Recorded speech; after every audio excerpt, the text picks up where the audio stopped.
Okay, welcome everyone. My name is John Vance. I'm president and founder of Vance Wealth.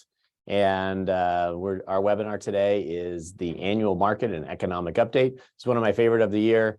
Just a good opportunity to reflect on the prior year and discuss what our expectations are as we head into the new year. We are coming off a tough year last year for the financial markets. So that's not fun at all, but I do like sharing this information because I think it provides some perspective. Hopefully cut through some of the noise around what's going on in the world and how it's impacting the bond market, the stock market, cash, things like that. So I'm ready to go through a lot of data when it comes to looking at these big picture areas. So I do have to warn you ahead of time that this tends to be a heavy chart and data focused presentation. So real quick before we jump into it, I do want to just go through some housekeeping items. We do have the ability to ask questions. So on your Zoom toolbar, there will be a Q&A. Go ahead and type your questions in there. And then what I'll do throughout today's webinar, I'll probably try to get through a fair amount of it. But if I see one pop up and there's a natural pause in the cadence, then I will slow down. I do have this broken down into a few sections. And so I will do my best to entertain questions. And the one thing to know is it's really hard for me to get into real specific recommendations because everybody's different. So I try to be as neutral as I can, but I do want to give you my opinions and thoughts as we jump into this. And if you have to jump off early, this will be recorded. This will be available on YouTube, and we'll send that link post the webinar. So as we just jump in, here's some just disclosures ahead of time. I think the big thing, the main disclosure here is obviously these are opinions of Vance Wealth and John Vance.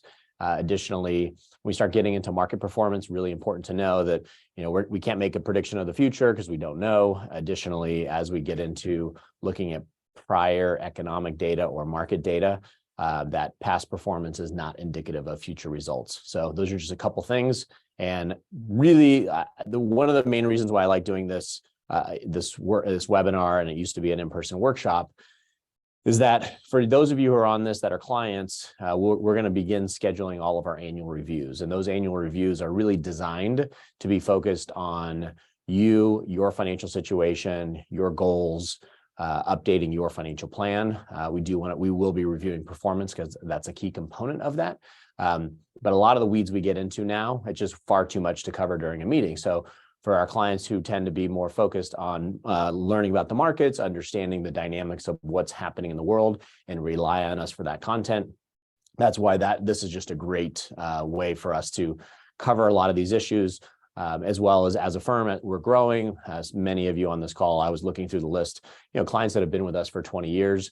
I know as our growth has continued to occur, many of you don't get face-to-face with me as well because we're growing and we have advisors like Jared Ferguson, Tyler Tilden, and so as lead advisors, and they are your relationship manager and lead advisor. So this is just a good opportunity for me to connect with all of you. So without further ado, we'll jump in.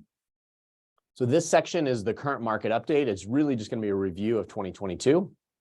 And we are going to break this into some chunks as we go through. So right out of the gate, we're just going to address what happened. So 2022 was a dismal year for stocks and bonds. There's really no way to beat around the bush when it comes to this. So what we're looking at with this chart, and one of the things that I have done, and I'm going to have to kind of move up to the camera from time to time, and you'll see kind of my focus change a little bit because I have this pointer, which is this red dot. So when I'm not using it, I'll likely move it down here to the bottom. But when I am using it, I want to use it to illustrate some of the points. So when we look at this data here, this basically shows on the left-hand side calendar year total return for bonds. So this is the zero. So any positive returns would be above, any negative returns below. And then this is calendar year total returns for the S&P 500 or stocks. Here's the zero. So anything to the right of it is positive. Anything to the left of it is negative. So one of the things that if you look at here in this tan box, good year for bond investors, not so good year for equity. So a lot of times when we have tough years in the stock market, like we just went through last year, the bond markets tend to do well. You can see we have positive returns many times when equity markets aren't doing well. And this is what's known in our world as like this flight to quality. So bonds in many cases are known as more quality investments. Sometimes they can be known as safer investments.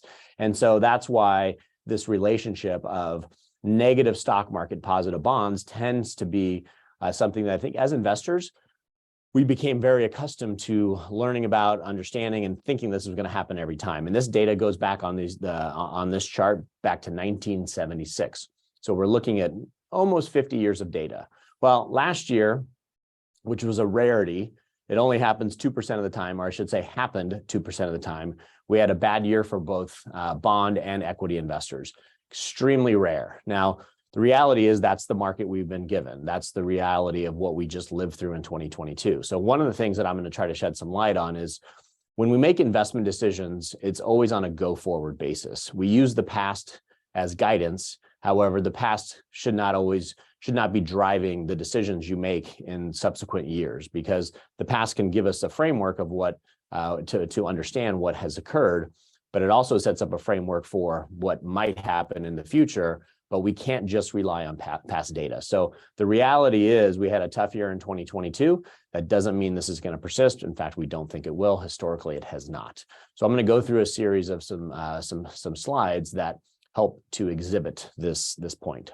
But before we get there, we do need to just jump into some of these headlines. So we're going to kind of start with some of the painful stuff. As I built this presentation, I feel like it's kind of like, let's rip the Band-Aid off, get the bad news out of the way. And then as we get deeper into our talk today, we will get into some more constructive conversations about the reality of where we think things are. So this was just the headline at the end of the year, essentially. Stocks logged the worst year since 2008. This does shows some of the broad markets like the Dow, the S&P, and the NASDAQ. And then it shows some of the big companies that we're all familiar with, like Meta, which was formerly Facebook, Netflix, Amazon, Alphabet, Apple. A lot of the companies that we've been very familiar with that have had strong, 10 to 15 year track records, and companies as big as Amazon down 50%. So the thing that we came out of last year is that being diversified still was a very good strategy, even though the losses were double digits. Because if you look at some of the concentration of how some of the big, most popular investments out there, they really struggled last year. So it's a good reminder of why we don't want over concentration. We want to have diversification. And then one of the things that I think surprised a lot of people is in this bottom right corner is this chart on Brent crude oil. And this really is the futures market, but this essentially is what drives oil prices and therefore gas prices. And energy had a really good year, but at the end of the day, basically oil prices were flat. Now they did have a spike from 80 all the way as high as 125 as the Ukraine-Russia conflict escalated. And then throughout the second half of the year, oil prices came back down to some normal levels. So we'll shed a little bit of light on that as we get into the information here a little bit more. So this is just another chart showing some of this data in a slightly different way. So this was the worst year for bonds since 1926. And the seventh worst year for stocks. So this is since 1926. Well, we're looking at nearly 100 years of data. So I think the pain that investors are feeling is real. Like we talk about long-term investing. We know the benefits of that. That's what we're here for. However, the reality is when you have years like we just lived through, it's painful. We all come through this with a little bit of wounds around, wow, that was a tough year, because at the end of the day, I can be quoting percentages here on the screen, but you all as investors, and I do as an investor, we make money in dollars, we lose money in dollars. And so we're cognizant of the percentage conversation is relevant, but when you look at your portfolio, when we look at your portfolios, the portfolio is going up and down based on dollars, not just percentages.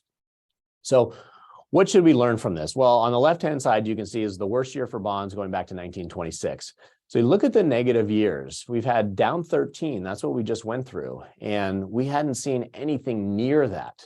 So I think there was this comfort around bonds that they couldn't have a really bad year. And the reality is we just lived through one. Now, I will shed some light on this as we get later in our talk around why this is now on a go-forward basis, a good thing, an opportunity for investors.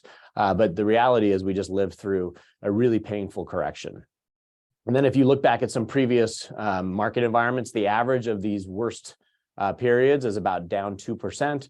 And then you can see the next 12 months, it did historically bode well for the bond market.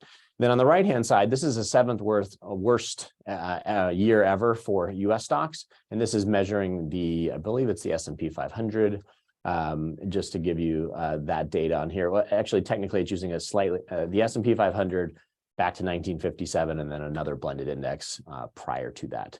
But you can see here, historically, when we have bad years, that the next 12 months tend to be okay, but it's still a mixed bag. And so I don't want to make the case on this, but it's a reminder of some of the bad years we've had in the past, like 1931, 2008, 2002, some of these challenging years. We just lived through one. So when we start looking at breaking down the market and understanding the dynamics, when we look over here on the left-hand side, this is known as a Morningstar style box. So this then shows large companies, mid-sized companies, and small companies. That's what the L, M, and S stand for, and then value, blend, and growth. And so what this shows you is that inside of the U.S. market, so this is based on U.S. stocks, that different parts of the markets did better than others. So what this shows you here is that large growth, this box right here, was down 29% last year. And large value was only down 7.5%, all of them being negative. But value held up a lot better this past year, which actually helped our asset allocation for our clients. If you look at sector breakdown, essentially we had energy up 65%, and besides utilities being just slightly positive, everything else had some large losses led by technology, consumer discretionaries, and consumer services, which those losses were 28%, 37%, and almost 40% respectively. So this just shows you that within 1 year, how wild the swing in different sectors can be. So from the best performing sector of energy up 65 to the worst performing sector of communication services down 40%, that's about 100% difference, right, in any one given year. Again, that comes back to this whole idea of why diversification is important. This provides some historical perspective of all these different sectors. I think we all can understand the dynamics of, the stock market is broken down into different sectors based on the types of businesses that are in them. And so what we were trying to reflect on here is basically, if you look at technology, healthcare, consumer discretionary, looking through all of these different sectors, what's pretty fascinating on this is you can look at the 10-year numbers, which is on the far right-hand side, kind of where my pointer is. You can see technology, even with having a pretty bad 1-year number, is still the leader over the last 10 years. And then if you look at energy, in spite of energy having an amazing 1-year number, is still the laggard when it comes to a 10-year number. So it's important to put this in perspective, is that while we're coming out of a challenging year for most of the markets, we're still coming off of a very strong 10-year dynamic. And that perspective is important to have. But it also, this chart shows you that different parts will outperform or underperform. And one of the analogies that you hear from time to time is trees don't grow to the sky, which means that at some point when parts of the market are outperforming for a significant long period of time, we tend to have that revert back, and you start to get a shift. You start to get some better balance back in these different markets. And we believe that's what we're going through right now. When you go through that change, it's not always fun. But again, that's why having good portfolio discipline is really important.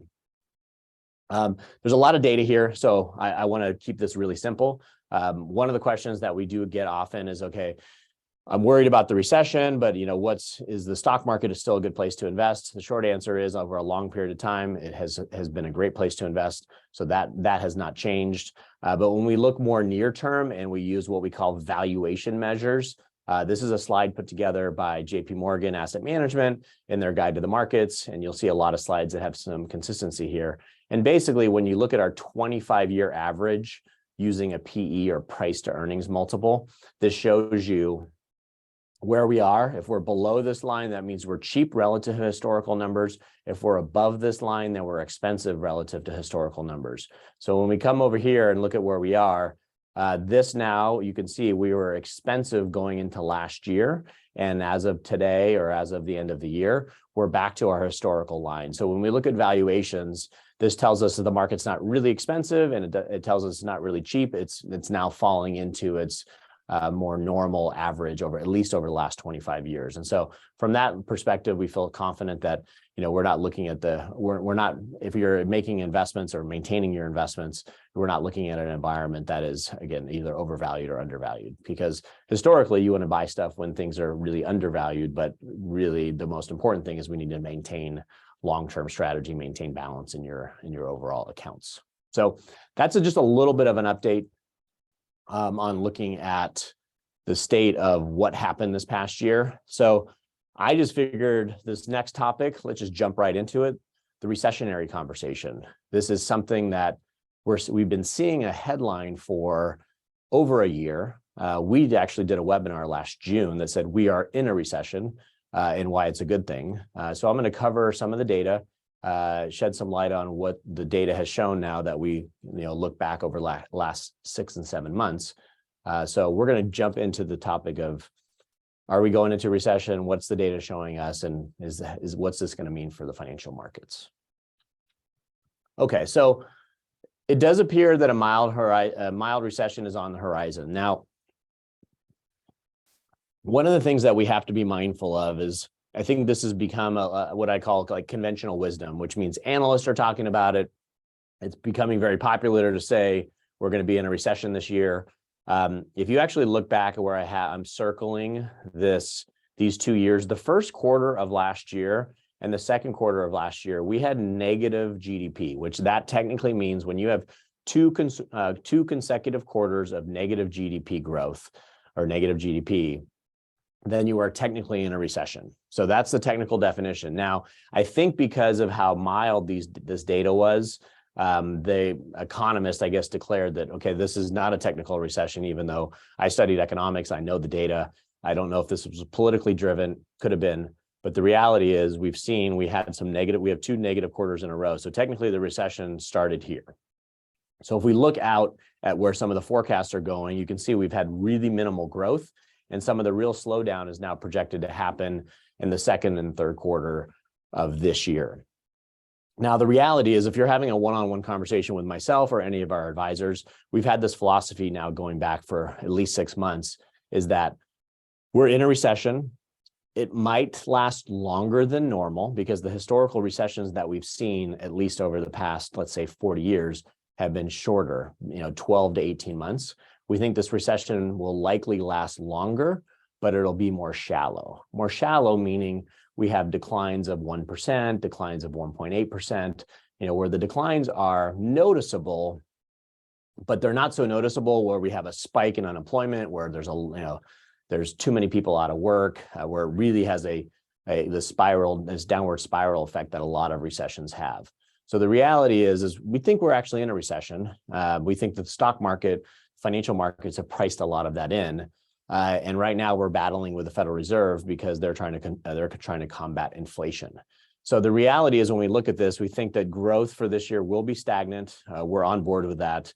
But one of the hardest things that I've learned, and if you look back historically, is when investors try to make investment decisions, based on whether we're in a recession, coming out of a recession, going into a recession, that they usually will make poor investment decisions around that because the markets are forward-looking. So if you look back now, once we have hindsight, we'll be able to look back and reflect on what we're going through today. But the markets tend to bottom 9 to 12 months before the recession ends. So that means that if you're waiting for this all clear, good sign, hey, it's time to go, the markets will already have made substantial movements to the upside, which is really detrimental as a long-term investor if you're not there to go along for the ride. So we do share this opinion that we're in a recession. Just to summarize, we think it will be shallow, but will last longer than maybe we're accustomed to, maybe that we would like, and that this process we're going through a resetting of prices in the stock market, real estate market, things like that. Now, there's a lot going on here. This is actually a slide put together by Raymond James. And this has been something that we've been talking about, and I found this slide recently, and I love it because it really goes through and talks about the DNA of a business cycle. So traditionally, when you look at a recession, when you start having slowdown in a recessionary environment, the economy tends to slow at one time, and you generally will see pain through many industries at the same time. So they're just happening together because consumers slow down, that impacts so many different sectors. And what we're seeing right now, and this is probably going to persist going in through the remainder of this year, is we're going to see this ebb and flow of certain parts of the economy still thriving, still doing well. So if we look at this chart right now, these were some of what we call like the pandemic early winners, like goods retailers, delivery companies, tech and streaming, housing, right? They did really well during the pandemic. Well, they're going through a soft patch right now because there was all this demand that happened during the pandemic, and now they're slowing down. And then we have other industries that were struggling during the pandemic and that are now in recovery mode, and that's already begun, and it was happening all year: airlines, restaurants, energy, healthcare. So the reality is, we think this recession is going to look a lot different than most, which is one of the reasons why we think it's going to be more shallow, is it'll give people the ability that if their industry is struggling and they're out of work, they're going to have to pivot to another industry in order to continue to earn a living. And so that's where we think this is going to avoid a significant economic decline and be more of a shallow or a mild economic decline. So hopefully that makes sense. And you are seeing this manifest itself out there in the economy right now. So the big, I would say, unknown is what the Fed's going to do. So they basically started this year where interest rates were essentially at zero, and they've been raising rates all year. We're now seeing this Fed fund rates around targets about 4.25%, 4.5%. They've been forecasting that they're going to get to this 5% peak. Some Fed specialists or governors are talking about maybe 5.25%. So this is what it looks like. This is data set from Raymond James. I do believe this is going to prove to be fairly accurate, as we see a peak here in this quarter of around 5%. Again, it could be 5.25%. It's hard to pinpoint that exactly. That we see rates essentially stable for the next year. Then, due to some of the slowdowns in this mild recession that will, let's say, officially take place, that will then start seeing the Federal Reserve start to cut rates. So essentially, for lack of a better analogy, the Fed's trying to shock the system. They're looking at the inflation challenges and the rising of prices as something that they have to stem, they have to slow down. So they're raising interest rates to really, to stop this. And frankly, I think that they should just pause now, but nobody asked me. But I think that we're already starting to see inflation turn over. But the reality is we're likely to see this environment for the next year, that with rates coming back down. So one of the benefits of this is those that are investing in cash or short-term investments, you're starting to get paid to sit on this cash. And this has really been the first time in 15 years. And I have some other data that I'll get into, but we haven't really been having these conversations with clients over the last 15 years because cash investments have just really generated very low returns and negative returns when you take into account inflation. A couple of the other things we're seeing, and this is definitely a Fed-induced slowdown. So the chart on the left shows mortgage rates surging higher. It's showing what the average, basically on a 30-year mortgage for a new home has increased by 100% over the last 3 years. So this basically just shows what the average was and then where things are going on new purchases. And so this is obviously creating issues in the housing market, which is going to persist until rates turn over and come back down. Also in the auto loan markets, we know that how healthy auto prices were, and that was because we had lack of supply and cheap money. Now we have plenty of supply and expensive money, so you can see the average auto loan payment has increased about $140 a month, or 23% over the last 3 years. So these are things that are creating some of the slowdown. There's plenty of other data points is what I want to share with you. This is the real stuff that's happening out there. And essentially, the Fed's doing this on purpose. They want to take some of the froth out of the markets. And when they do that, it does create some of the results that we started our conversation with today. This was literally the headline from today. So I pulled this out of the journal. Just took a snapshot of this. Economists see high recession risk. I mean, I feel like this has been a headline for the last 6 months. So I don't know why. I know recession and scary stuff sells more newspapers. So that's the reality here. But some of the charts we're looking at right now is economists expect annual inflation to ease. So you are seeing that rolling over, and the forecast is from these current levels of above 7.5% to forecasting that we're going to be back down in these normal levels in the 2.5% to 3%. We share that. We think that's about accurate.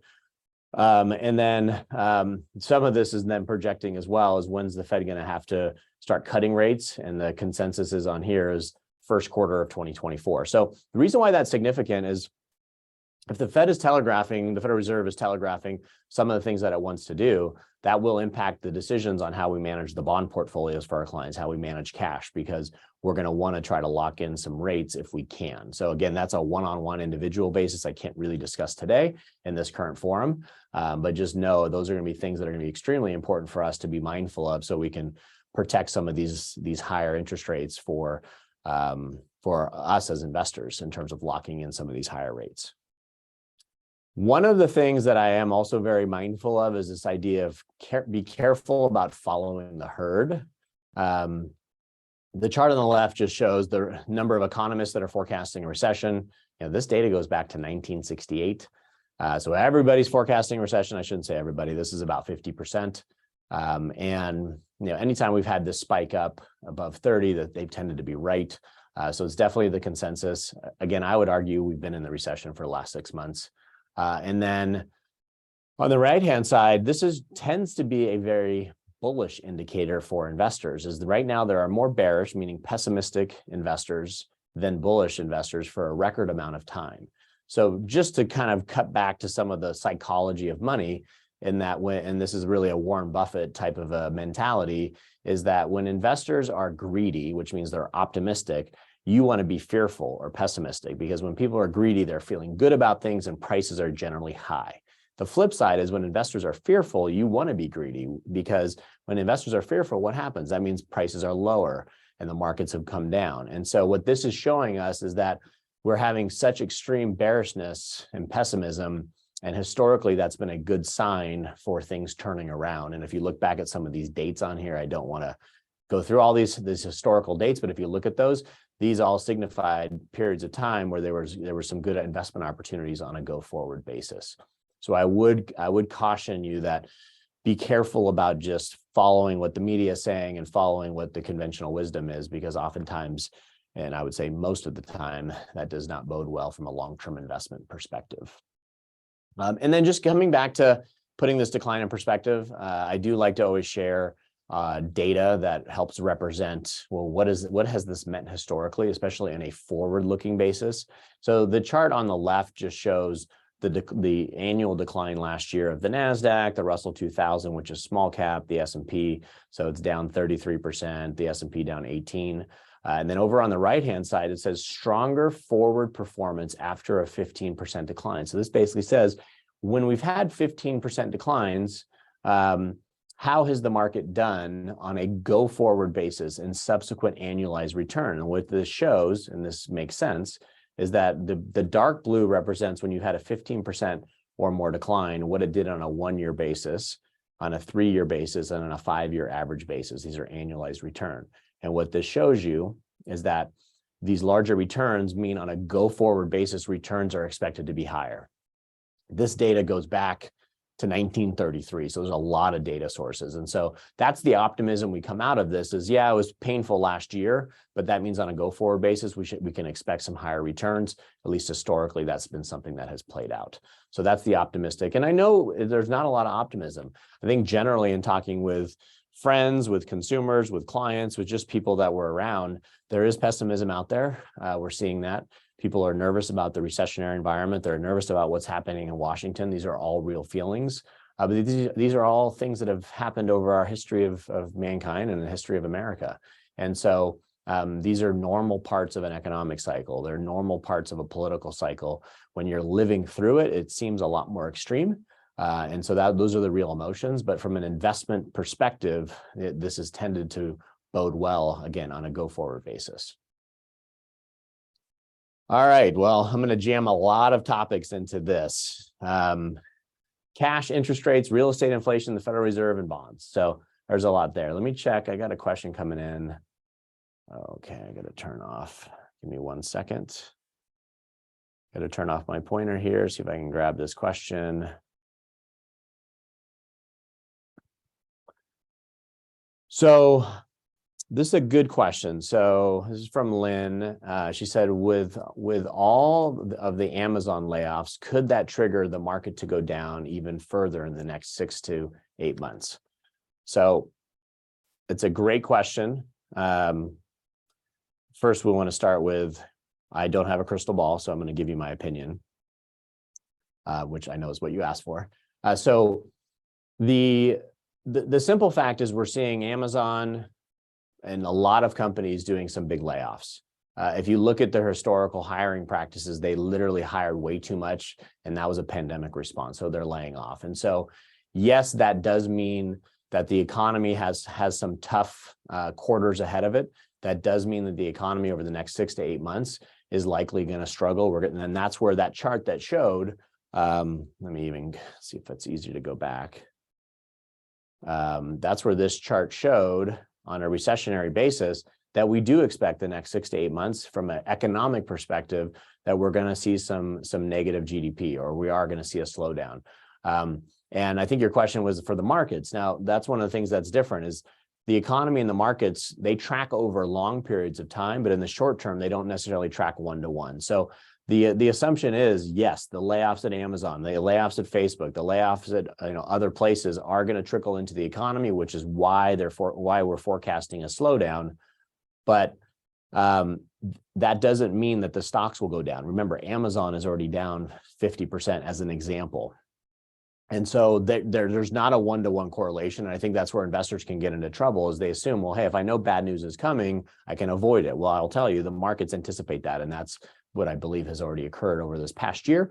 But we think that we could have, it could be a challenging investing environment here for the next 6 months to a year, because nobody has a crystal ball. We don't know.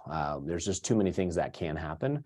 But those are things that we can't control of investors. So like worrying about them too much doesn't really do anyone any good.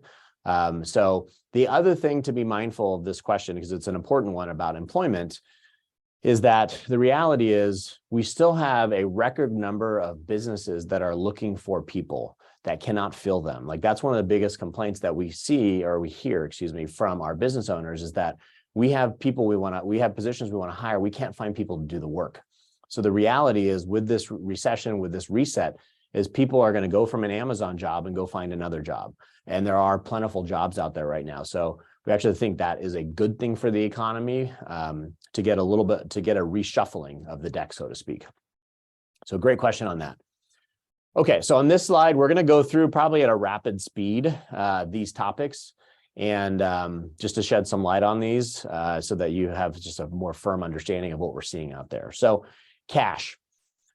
So this chart represents the 1980s, 1990s, 2000, 2010, and 2020. And then you can see we have inflation, education inflation, medical inflation, and housing inflation, and we have the 6-month CD. So if you look here, the 2010s, 2020s, 6-month CDs have been at 0.5%, so nothing. If you go back to the 1980s, the 6-month CD, was averaging around 10%. So it's been a totally different environment. Now, what we are seeing, and you're probably all seeing this, the big banks are still not paying you a lot.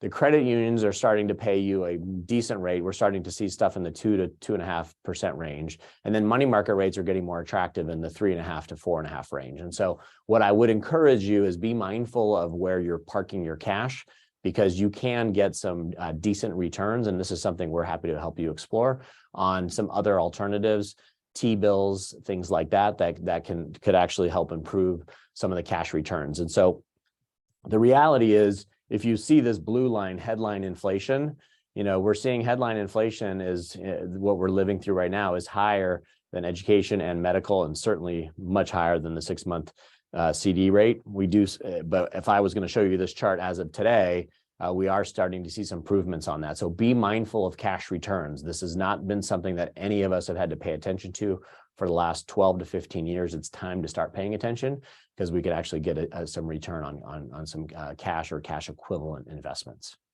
The yield curve. Okay, so I'm going to make you an expert here on dealing with looking at the bond market. So what this basically shows is yields on treasuries, so U.S. government bonds, down here at 0%, and then going all the way up to, let's say, 5%.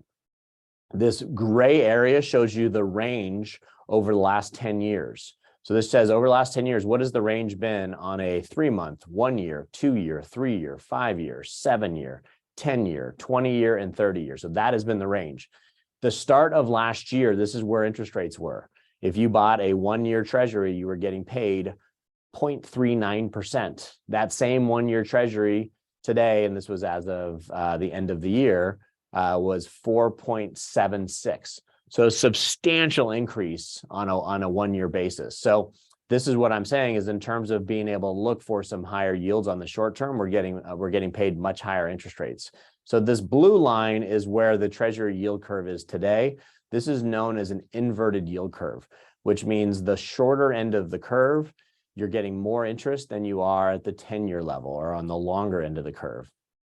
So this presents challenges for investors because most of us like to have a longer term mindset. But the question becomes, why would I lock my money up in a 3.88% 10-year Treasury when I can buy a 2-year Treasury at 4.73? It's a good question. There's not an easy answer. Some people will still make that choice that this is still a good investment, but this is something that we are actively making decisions with. This is something you should be reviewing with your portfolio if you're not a client of ours, because managing this yield curve is going to be a critical part of helping returns. So you want to be mindful of this because you can see the big difference of where things stood a year ago from where they are today. But the pain that the bond market went through to get to look at, remember the first couple charts showed you that this was the worst bond market since 1926. And the way that the losses occurred is when interest rates go up, and which is what we saw here, right? They went from these low levels to here. That means price of bonds go down. Well, we've seen that big move, right? So we think the worst is behind us. Certainly, there can still be some volatility in the bond market on a go-forward basis, and there will be, but we think the worst is behind us. And so this, we think, is a really important part is to manage this. And again, this is something we haven't had to deal with in some time, so we want to be mindful of that. As we go through like home prices and how it's affecting the real estate, a lot of data points. Actually year over year through October, home prices were still growing throughout the country. That's turning over. So we don't think that's going to be a trend that's going to continue.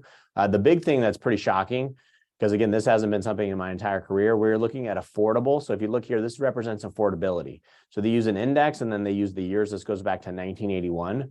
This is the least affordable we've seen since going back to 2007. So we have seen this come back significantly. We were in an amazing part of affordability because of how low rates are, and this corrected quickly because of what happened with interest rates, which is one of the reasons why the recession we do think is going to occur, because they're pushing interest rates up so fast that it makes the ability to purchase a home less affordable. Which, think about all the jobs that go into the real estate market. So again, this is intentional by the Fed. This is not by accident. But that's why many economists and forecasters are projecting that the Fed's going to have to start cutting rates next year because they feel like they're going to get inflation under control, but they're going to break a few of these markets.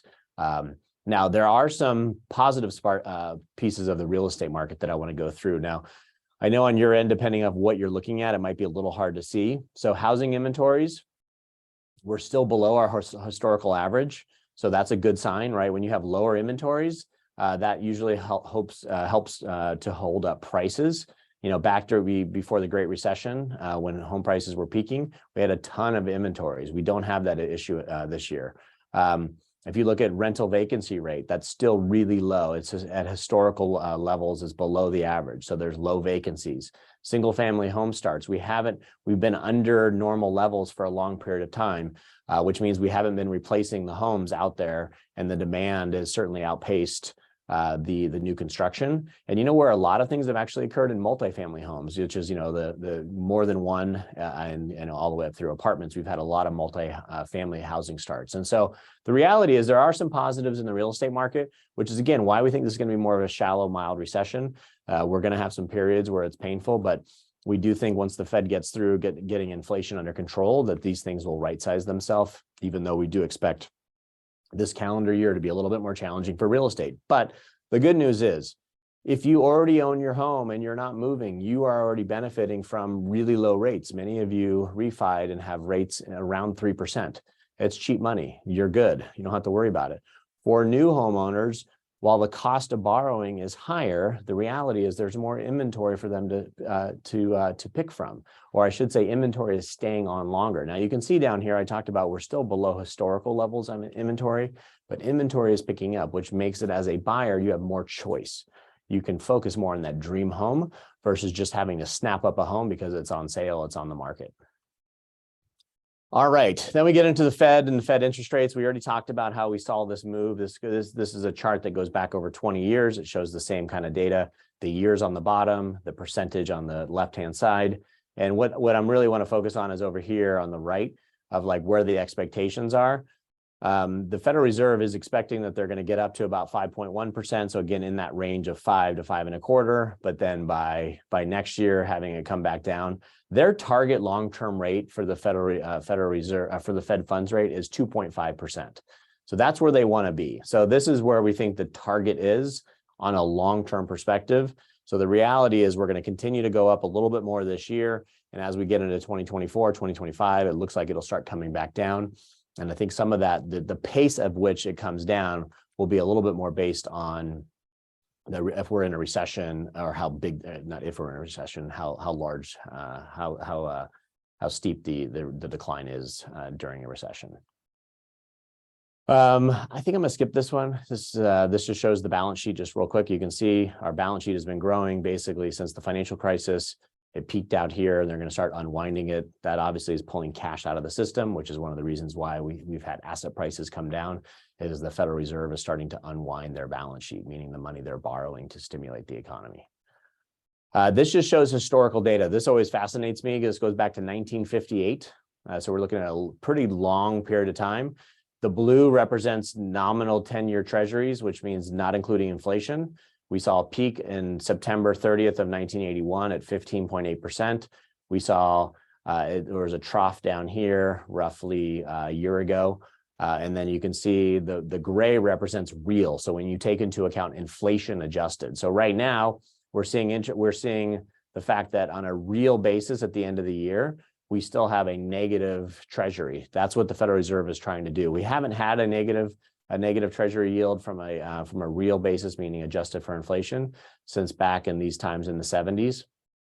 And on a go forward basis, these periods were actually pretty good time to invest in equities when you look back over a 5 and 10 year period. So especially this one here in 1980, 1981. So just meant to give you a little bit of framework. It's pretty rare that we have these negative yields.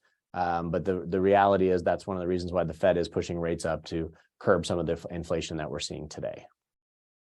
And then this just reaffirms some of the really noisy data around the fact that the bond market since 1976 had very few down years. This shows down 3%, down 1%, down 2%, and then down 13%. So it's really, this was an abnormal year, nonetheless painful. So it just gives you a sense of, bonds have been positive 42 of the last 47 years. There is some volatility in the bond market, but again, just reiterating how difficult things were for last year. And coming out of this, the reality is when we look at U.S. Treasuries as an example, this is this far left, it shows the current interest rate. So I just want to show a few things here. The 10-year range shows you where the U.S. Treasuries, the yields have been ranging between about 4.5% down to about 0.5%. And then you can see where they are currently. So the takeaway from this chart should show you that the median over the last 10 years has been way lower. So if you were going to buy Treasuries, the 10-year average was around 1.5, and now you're getting 4.2. If you're going to buy municipal bonds, the 10-year average is around 3.8.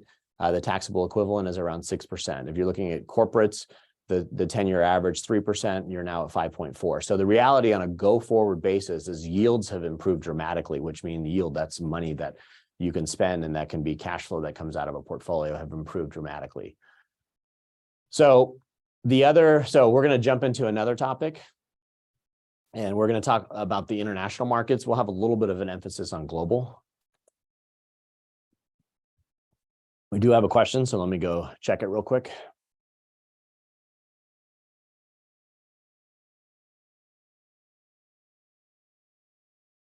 All right. This is a question from Chuck. Hundreds of billions were pushed out to consumers in response to COVID, which has caused the inflation we see. There are also hundreds of billions given to state, county, and cities for infrastructure. And the latest bill, these infrastructure projects have a long cash flow horizon. Will this cause inflation to be more sticky than expected and change any strategy? Okay, there's a lot there. That's a really good question. So let me do my best to answer that. So there's a few things to unpack with that. If we look back outside of the past year, let's call it post-COVID, so the COVID years and then post-COVID, which is where we are today. But prior to that, we had about a 20-year period of time where inflation was historically low, even for our nation, historically low, where we saw inflation sub 3%, and for maybe 2 decades averaging closer to like 2.5.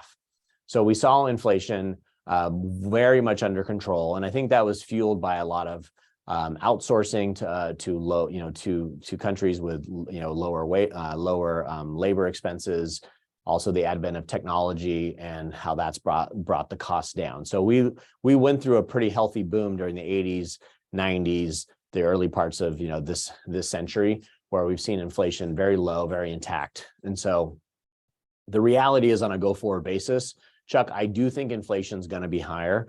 I don't think that the 2% level is likely going to be a number that we're going to fall back to. I think we'll probably, when the dust settles, 3% might be the new normal. I think a lot of our planning forecasts we were looking more like 2.5. So I think that is an adjustment that's going to need to be made for plans and for investors. And the reality is, as well, is if you look at the spike that we've seen, if I actually was able to draw a chart and said, okay, if we looked at normal inflation of 3% and said to go from point A to point B, we would get from here to here. The reality is we kind of went like this at a low level and then spiked up because of COVID. So we probably got to the same point. We just did it in a very sloppy way because of all the excess spending. And, when we look back with hindsight, I think we can all be, I guess we could say, brilliant, right? Because we can use this as a tool. But the government policies that we started, they just continue to overspend, in our opinion. They should have started pulling that back when we had some more clarity around the severity of COVID. The other thing as well is when we started seeing, I guess what the Federal Reserve was doing, they continued to stimulate the economy even when inflation started to show up. We started seeing inflationary numbers that showed up about 18 months ago. And I've done webinars that I talked about in openly saying I thought inflation was going to be more under control. But what happened is the Fed continued to have their foot on the gas too long. Then they took their foot off the gas when they should have put the brakes on. And so they just were very delayed in their decision making. So the reality is, yes, we do think inflation is going to persist, not at these levels, 5%, 6%, 7%. That's not likely going to happen because just still so much of the economic dynamics. But we do think it's going to be more elevated than the last 20 and 30-year numbers. That's going to be more in the 3%. And the other thing that's important to remember, as we look at inflation, everybody has their own inflation rate, right? So if you're retired, as a retiree, if you own your home, and you have no debt, then you have no house inflation, right? And that's usually over 30% of people's out-of-pocket expense. You don't have any inflation when it comes to 30% of your budget because your house is paid off. If you have a small mortgage, you also don't have inflation there because you're locked in at a lower interest rate, right? So there's a lot of factors that go into it. So to circle back, yes, because of a lot of our government printing money, a lot of the sloppy policies that frankly have been going on. I started in this business in 1997. The sloppy habits of spending basically started, in my opinion, around September 11th, coming out of basically the impact of 9/11 on our country and all the spending, and basically our politicians haven't stopped spending. So we are creating this inflationary environment, but I do think we're seeing inflation numbers come down, and that costs are going to normalize, but not back to a 2.5. We're going to be settling more into that 3% data point. I got some more questions around this, so let's see if there's some follow-up or if there's some new hot topics. I got a question from Jim. How is inflation indexed? And then, in other words, if it's 6.5% today and a year from now, what is the baseline they calculate the new inflation number? Can the government manipulate this to make it look better? Okay, so the inflation calculation, you can actually go and you can Google, like, how does the Federal Reserve calculate inflation, or how is CPI calculated? You can go get that data so you can see it. So there's clear parameters on how they can do it. The government can manipulate that data though, because, and I said can manipulate it, because what they'll do is they are very creative with how they look at inputs. They can look at the housing market and say, okay, in a low interest rate environment, housing is more affordable. We're going to use housing as an inflation gauge. In an environment where housing becomes less affordable, they can switch to renter's equivalent, or what renters are paying. They can also look at food and say, okay, we're going to assume that the consumer, if beef prices go up, that they're going to switch to pork because they're an educated consumer. So they do have the way of basically creating these alternative baskets that consumers will choose less expensive stuff. And that's a way for them to keep inflation numbers under check, or under wraps, I should say. So there certainly is a way they can manipulate this. And that's why I was kind of encouraged, or when I was answering Chuck's question, I was dealing with the fact that everybody's got their own inflation rate. We have seen travel expenses have come down over the last 20 years. Airline prices over the last 20, 30 years have come down, right? So we've seen certain parts of the economy don't exhibit a lot of inflationary pressures. And so, so if you're curious about that, I would just look on how CPI is calculated. And there's two different types of CPI. You have core CPI and then traditional CPI. So if you're curious, and then how they calculate it year over year, yeah, they are looking at growth. So one of the reasons why I do think inflation is going to come down a little bit is once you've had a bump. So let's just use easy math. You went from something that was $100 and is now 110. That's a 10% growth rate. Well, if you've had this big price move because of what's going on in the supply chain and in the economy, that's probably a one-time occurrence. It might continue to go up, but maybe it goes from 110 to 113. Well, now that move is only like 3%. So just because we had this big spike and now we're starting to see prices come back down, that's why the inflation numbers on a go-forward basis are going to be lower, because it's already factoring in this one-time bump. And it's also the one-time bump that, Jim, that you got on your Social Security.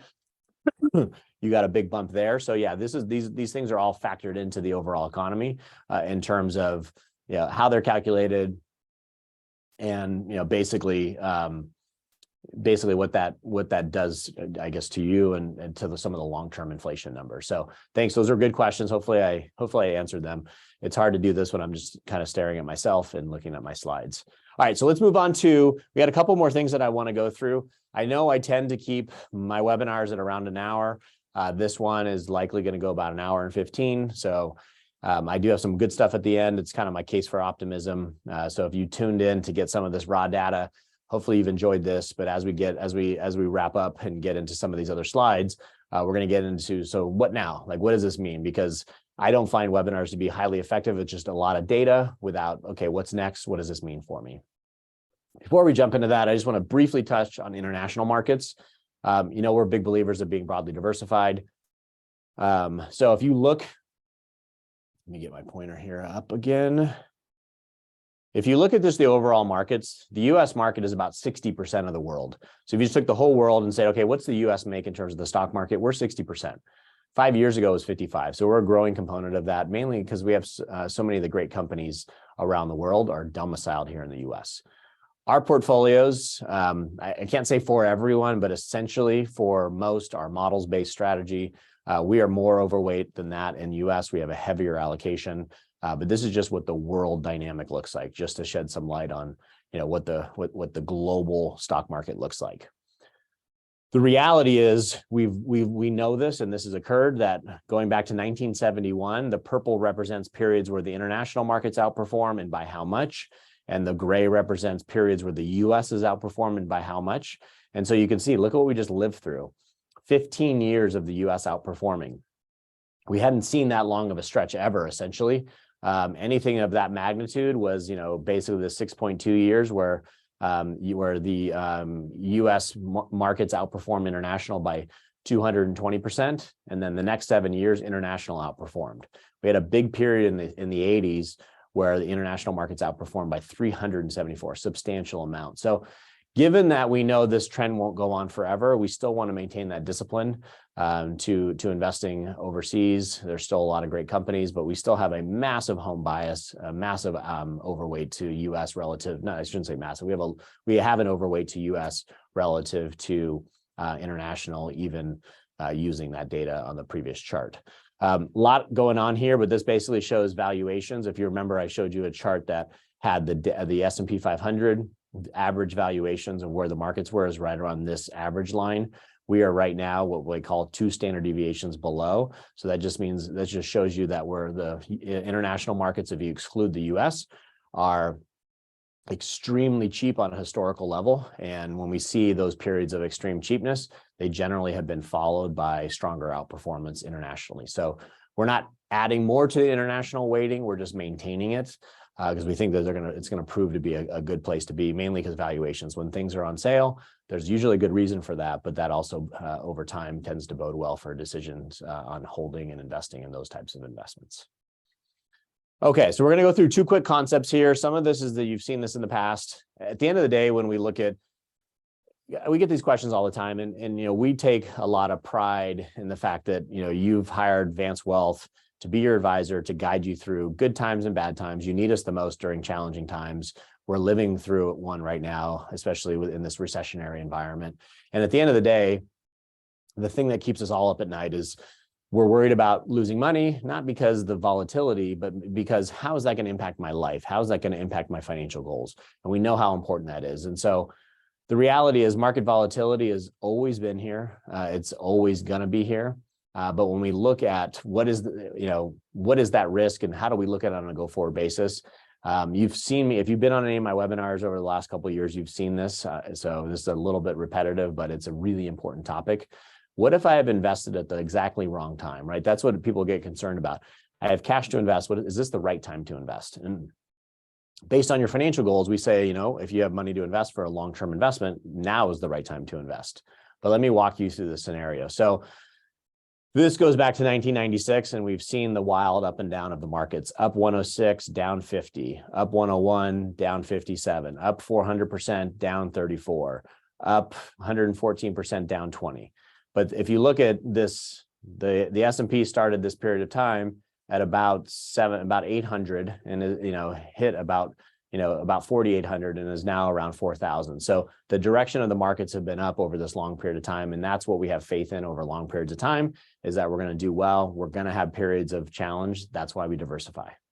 When we actually look at the period of time of what was the single worst time to invest post World War II America, this was during the Great Recession correction, that if you'd invested on October 9th of 2007, by March 9th of 2009, so not quite 18 months later, you'd lost 57%. So again, this was the single worst time you could have invested your money. Now, even including this terrible correction, the stock market has averaged 10%, as measured by the S&P 500, has averaged 10% going back to 1926. So even with this correction, those were still the data points. Now, the reality is, when we look back at the correction, you can see, look at how small this sell-off looks like once you now put this in perspective of about a 14-year time horizon. But had you just invested at that period of time over this period of time ending in October of 2021, you would still have averaged over 10%. So the reality is, this is what it takes to be a successful investor. You have to go through these ups and downs. That's also why we pay such close attention to financial planning, is that if you don't understand your goals, if you don't understand where you're going, you can't make the proper decision, because this kind of stuff will scare you. This is the kind of stuff that shakes you out of a long-term investment. And that's what we want to avoid. So I do want to double down on this conversation and go through some slides. I pulled some, these are some new fun ones that I hope you like. This idea of be optimistic, focus on number 1, your goals, number 2, your time horizon. So these are relevant conversations when you look at what should you be focused on now. We can't control whether we're in a recession or not. We can't control who the president is, whether you like him or not. And we're going to have future ones that you're going to like or dislike. We can't control that kind of stuff. You can control your goals, what's important to you, your family, your legacy. You can control your spending habits. Your time horizon, sometimes a little bit out of your control. You don't know if you're going to be on this planet for 10 years, 15 years, 30 years, maybe even longer, but you can plan for some of that stuff. So that's where it's really important. And that's going to be a big emphasis. I mean, we do this, we review your financial plan every year, but that's where we're going to be very heavy around this conversation of reviewing your financial goals, modeling in inflation expectations, really taking a deep dive so that you have confidence that I'm on track. That's really our main job, is to make sure you're on track to reaching your financial goals. If we can do that, we've done our job. Now, when I look back at some data points, it's always fun if you go look at previous Time magazine headlines, which is very fun. So the one on the left is Time magazine, trying to fight back inflation, recession, and oil. This was 1974, Gerald Ford.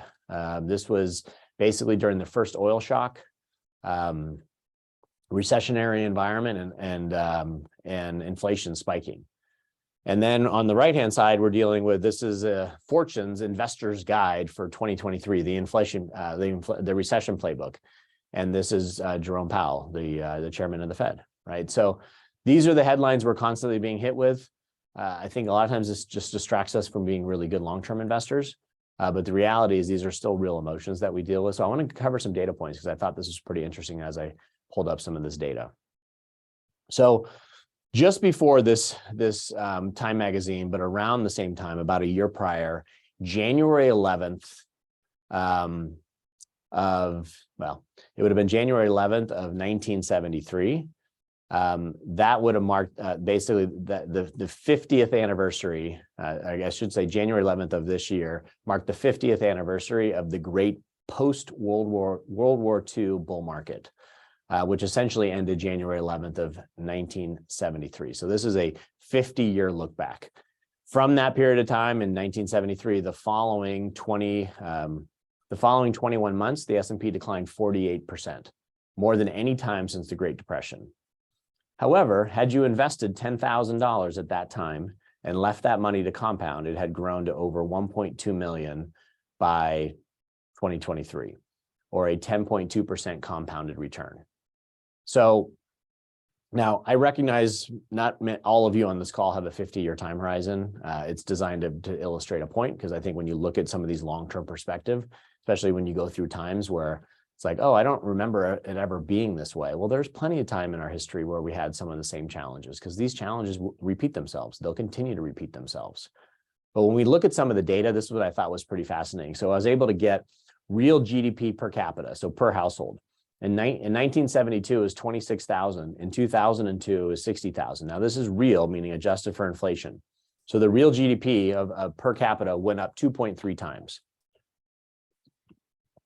Then we look at the S&P 500. In 1972, it had earnings of $6. In 2022, it had earnings of $220.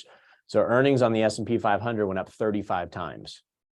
If you look at the cash dividend, so if you had invested, this was the dividend, a little bit over $3 in 1972, 2022 estimates, $65. So dividends, cash that you can spend, went up 20 times.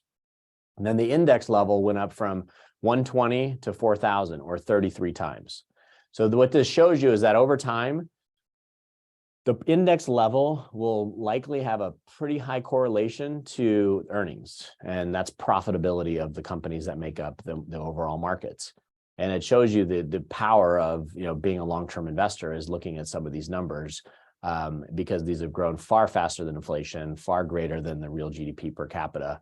And it just meant to give you a little bit of, this comes from Nick Murray, someone I truly respect in our industry, just shows some of this long-term historical data, because that's what we're investing in, great companies over time that are going to do well, year to year, month to month, we don't know. But it takes that faith and discipline to continue to stay invested and look at things from a longer term time horizon. So when I get back to just some of the basics that we've talked about over the years, this just shows going back to 1980. What we're looking at here is the gray shows what the market, the S&P, had done on any given calendar year. So you can see 32 years out of 42, we've had positive. This last year, we were negative. The red represents the maximum sell-off during the year. So in the this past year, we got down about 25%. During COVID, we got down about 34%. So what it shows you is about 75% of the time, the markets are positive. But what this is meant to show you is that we've been able to have that many positive years despite intra-year 14% average annual declines. So we see, like, during the even great years, we have volatility. That's what all this red represents. So it just shows you that this is not something new of what's going on today. It's not something new over the last 5 years. This has existed going back to the 80s and even prior. This is one of my favorites of just dealing with, like, I would call the psychology of investing. So there's something that's out there called consumer confidence, and it measures how confident people are. And basically what this box up here shows you is that when you have sentiment peaks, so a sentiment peak would be at the top of these charts, peaks meaning when people are most confident, right? And then we contrast them with the 8 sentiment troughs. So these are the troughs, means that these are the bottom of the charts. This shows when people are at the most pessimistic level, right? So the peaks are when you're confident and optimistic. The troughs are when you're pessimistic and you're fearful. What this shows you is that in a go forward basis, meaning now that we saw these troughs or these peaks, what was the return for the markets looking forward? On the peaks, it was 4% on average during these 8 periods of time on a 12-month go forward basis. And on the troughs, it was almost 25%. So what this is designed to show you is that when people make decisions based on fear, they are not rewarded. When people are making meaning they're making decisions to sell and not invest, they're not rewarded. And then when people make decisions to heavily invest because they're optimistic, they're not rewarded. So you have to be disciplined with this. And at the end of the day, trying to time the ups and downs with this, there's just so much uncertainty. But this is just a healthy reminder to illustrate that, you know, when you have these peaks of optimism, you definitely want to be careful. Where we sit today, we have very low consumer confidence, you know, at some of these historically low levels that we haven't seen in some time. And then this is just the long-term reminder of being a long-term investor. So this goes back to 1950, shows the average stock return is 11.1%. The average bond return is 5.5%. And my most fun part of this basically is this. Let's call this a 10-year rolling period. So what this 10-year rolling period shows in this line item here is that we have 10 years of periods going back to 1950, so over 70 years. The highest 10-year return, meaning 10-year return compounded, was 19%. The lowest return was -1%. And then, so what this shows you is that obviously when you go out to a 10-year period where you have very high probability of earning money and a low probability of losing money, contrast that over here to the 1 year. On a 1 year basis, the best year was up 47. The worst year was down 39. So as you go out 5 years, 10 years, 20 years, your probability of success goes up. And you can see even here on the 20-year rolling over the last 72 years, the worst period was a 6% return, compounded average annual return. So again, the future could hold something different. We don't think that's going to be the case. I think that does come back to this whole idea of time, diversification, and understanding volatility, and having this longer term perspective. This is even more true coming out of a year like last year, because the relevance is we want to make sure that investors are not making poor decisions.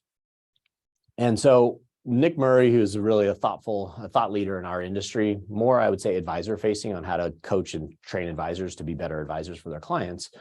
This is one of his quotes that I just really love. I don't worry about which way the next 20% move in the market will be, because I know exactly which way the next 100% move will be, and I can't run the risk of missing that move. So the reality is, when you look back at, that's why I showed you that 50-year period, is that, markets are going to head higher over time. We don't know the direction. I think too often we get caught in this idea of worrying about what's going to happen on that next 20%.